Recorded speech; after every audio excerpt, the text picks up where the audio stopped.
Welcome to Sarkar TV. నేను మీ మధు. పవర్ స్టార్ పవన్ కళ్యాణ్ హీరోగా రాబోతున్న కొత్త సినిమా Harihara Veeramallu. Periodic action adventure మూవీగా రాబోతున్న ఈ సినిమాకి క్రిష్ జ్యోతికృష్ణ దర్శకత్వం వహించారు.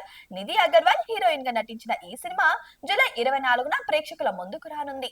ఈ నేపథ్యంలో చిత్ర ప్రమోషన్స్ వేగవంతం చేసిన యూనిట్ గత రాత్రి హైదరాబాద్ లో గ్రాండ్ ప్రీ రిలీజ్ ఈవెంట్ ను నిర్వహించారు. అయితే ఈ వేడుకలో పవన్ కళ్యాణ్ మాట్లాడుతూ సినిమా ఇండస్ట్రీపై సెన్సేషనల్ కామెంట్స్ చేశారు.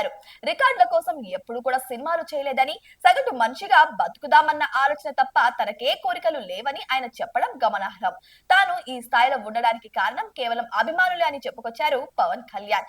ఇక అంతేకాకుండా ఇలాంటి వేడుకలు నిర్వహించడం అంత తేలిక కాదని, ఈ ఈవెంట్ కు అనుమతి ఇచ్చిన తెలంగాణ ముఖ్యమంత్రి రేవంత్ రెడ్డికి, ఇక పోలీస్ శాఖకు హృదయపూర్వక ధన్యవాదాలు అని ఆయన చెప్పుకొచ్చారు. ఇక తాను రాజకీయాల్లోకి వచ్చిన తర్వాత ఒక నిజమైన స్నేహితుడిని సంపాదించుకున్నానని, ఆయనే కర్ణాటక మంత్రి ఈశ్వర్ ఖండ్రే అని కూడా తెలిపారు. అంటే దీన్ని బట్టి పవన్ కళ్యాణ్ కి ఒక మంచి ఫ్రెండ్ ఆయన అన్నట్టు తెలుస్తుంది.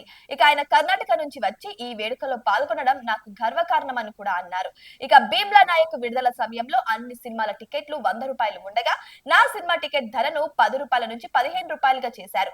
అప్పుడు నేను ఒక్క మాటే అన్నాను, మనల్ని ఎవడ్రా ఆపేది? ఇది డబ్బు కోసం కాదు, రికార్డుల కోసం కాదు, ధైర్యం కోసం, సాహసం కోసం, న్యాయం కోసం నిలబడ్డానని చెప్పుకొచ్చారు.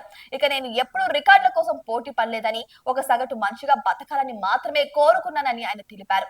ఇక నేను ఈ రోజు ఈ స్థాయికి చేరుకున్నా, రాజకీయాల్లో నిలబడ్డానంటే అది మీ అభిమానమే.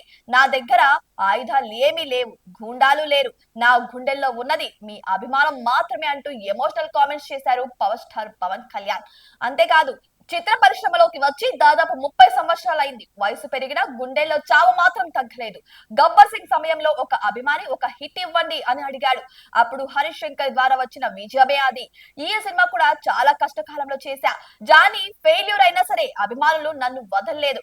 అప్పట్లో నా రెమ్యునేషన్ తిరిగి ఇచ్చేశాను. ఎందుకంటే నా బంధాలు డబ్బుతో కాదు, భావంతో ముడిపడి ఉంటాయని పవర్ స్టార్ పవన్ కళ్యాణ్ చెప్పుకొచ్చారు. ఇవి వాల్టి అప్డేట్స్.